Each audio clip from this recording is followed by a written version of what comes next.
Ju kujtoni se I tham të gjitha, por jo.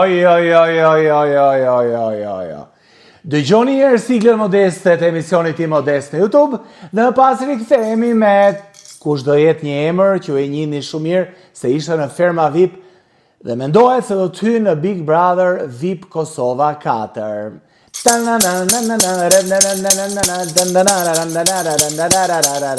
Kjo ishte sigla modeste për t'ju sjell tani dy emra që duket se po diskutohen për qenë pjesë e Big Brother VIP Kosova. Hova disa emra, para disa ditësh filluan të shtohen, e të përfliten, e të zgjatet kjo histori dhe duket se orët e fundit dy emrat më të përfolur janë Lim Hoti dhe Alba Pollozhani. Ju thënë gjë? Po, ju thonë pa tjetër dhe ju kujtojnë një ferm të mbushur me dele, me dhi, me fermer dhe me shumë zhurmë. Pikërisht për këtë do të flasim sot dhe do I kthehemi pak personazhit Alba Pollozhanit, e cila vjen nga Struga. Ishte pjesëtare në reality show Ferma VIP. Ishte një situatë, nuk e di pse ndodhi, por në sa e shikoja kur qëllonte prajmin e Ferma VIP, më dilte I gjithë grupi fermerëve kundër Albës, sigurisht përveç Lim Hotit, me cilën kjo vajzë pati një histori brenda fermës VIP. Një histori që zgjati disa kohë edhe pasi ata të dy dolën nga ferma. U përfolën të dy personazhet në orët e fundit se mund të ishin pjesëmarrës si konkurrent në shtëpinë e përgjuar të Kosovës më të famshme, Big Brother VIP Kosova, organizuar nga Klan Kosova, një spektakël shumë I ndjekur në të gjitha trojet, edhe këtu në Shqipëri. Por, me sa duket, midis dy emrave, Lim Hotit dhe Alba Pollozhanit, është pikërisht Alba Pollozhani, ku gjithmonë më shumë ndjekësit e saj, po edhe fansat e këtij reality show janë duke vënë bas se po, ajo mund të jetë pjesë e Big Brother VIP Kosovës. Ka nerva publiku për të parë Albën, e cila ka lindur si personazh nga një mini reality show, nga një emision përputhet që është një farë reality show në vetvete, sepse çdo gjë del në ekran edhe emocionet më të vogla. Por Alba Pollozhani, siç thash, vjen nga Struga. Famën e mori nga spektakli Përputhen. Ajo gjatë spektaklit Përputhen ka lënë pas një martesë ku vuri kuror që në moshën 19 vjeçare. Tani deklaratat për sa I përket kësaj pjese të jetës së Alba Pollozhanit vijnë vetëm nga Alba, sepse nga familjarët apo nga ish-bashkëshorti I saj nuk ka ardhur asnjëherë asnjë deklaratë. Por ka qenë pikërisht prania e saj në Përputhen, ku njeriu nxjerr të përbrendshme të jashtë, edhe po nuk I nxorret ti nxjerrin portalet edhe po nuk I nxorren portalet, I nxjerrin konkurrentët e tjerë të Përputhen, çunat apo gocat që të kanë konkurrente në rastin e Albës apo çunat që duan të lidhen me ty. Dhe ne mësuam aty se ajo ka patur një martesë të dhunshme. Bashkëshorti, sipas portaleve, tregon Alba Pollozhani se ka qenë xheloz, ka qenë dhe abuzues. Ndërkohë një deklaratë që na bëri përshtypje nga Alba Pollozhani në atë kohë ishte se vjera më trajtonte si skllave. Pra janë të gjitha indiciat që tregojnë se ka patur një martesë, pra në një vend ku nuk ka qenë e lirë, nuk ka qenë në kushtet ku të respektohet si femër, si njeri. Këto sipas Alba Pollozhani, nuk kemi asnjë reagim përsërisë një herë tjetër për të drejtën e barazisë së lajmit nga familjarët apo nga vetë ish-bashkëshorti I Albës apo nga familjarët e tij.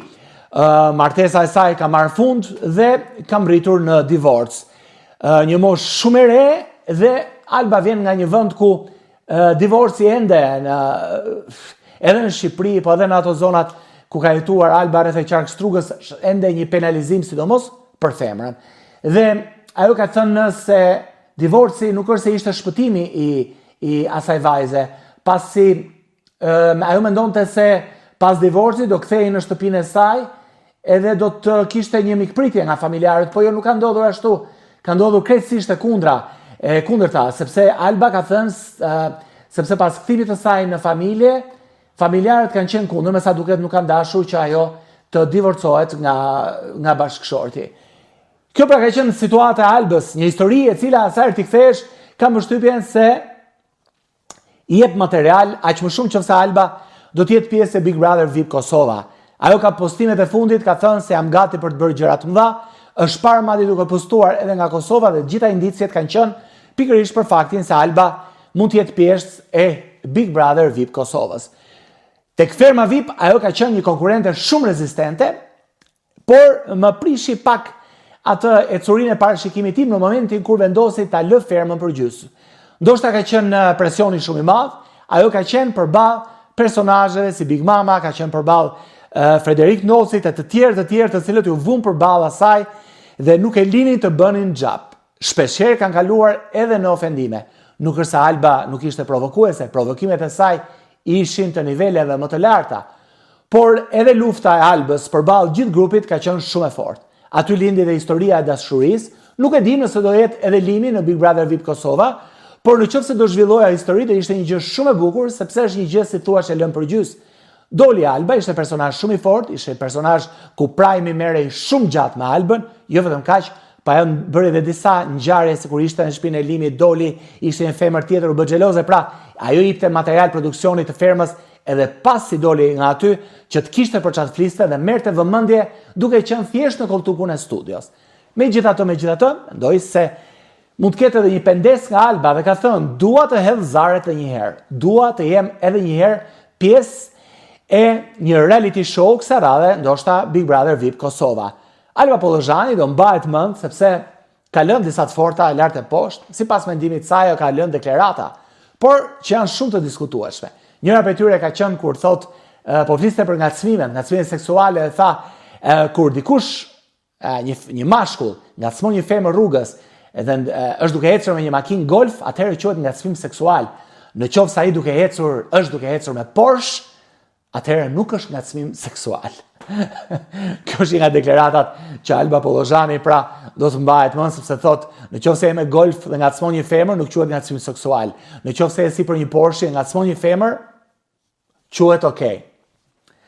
Kalojmë një tjetër, një titull që gjendet rëndom, edhe një deklaratë që në atë kohë u bë virale sepse tha, në qoftë se do më tradhtoj dashuri, të më tradhtoj, po të jeti pasur me Rolls Royce, sepse do më tradhtoj në Rolls Royce, kurse në qoftë se i dashuri do ishte i varfër, nuk e toleroj dot sepse ai, thot Alba Pollozhani, do më tradhtonte tek shkallët e pallatit.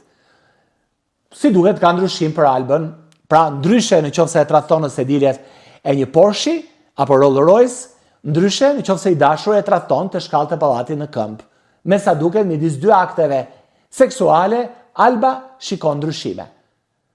Në fakt ka ndryshime, po okay. Çështja është me zemrën, jo me makinën, pra të shkallët apo të makina. Sidoqoftë, lidhja e saj u diskutua gjatë dhe u harrua lidhja me Limhotin, siç harrohet çdo gjë në showbiz, sepse del gjithmonë një gjë tjetër.